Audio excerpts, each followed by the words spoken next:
ஏல இருந்து ஜெட் வரைக்கும் ஆல்பபெட்ஸ் இருக்குல்ல, அதுல இருக்க கேர்ள்ஸ் நேம் நீங்க 50 செகண்ட்ஸ்குள்ள சொல்லிட்டீங்கன்னா நீங்க வின்னு. A for Aishwarya, B for Bhavani, C for Chitra, D for Divya, அப்புறம் E for Ilakkiya, F for Fathima, G for Geetha, H for ஹேனா, ஐல என்ன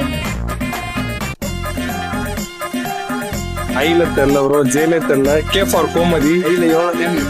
ஐல என்ன நேம் இருக்கு ப்ரோ? ஐல தெரியல ப்ரோ உண்மையிலேயே. ஐக்கு அப்புறம் ஜெயபிரியா, ஜேல ஜெயபிரியா இருக்கு, கேல கோமதி,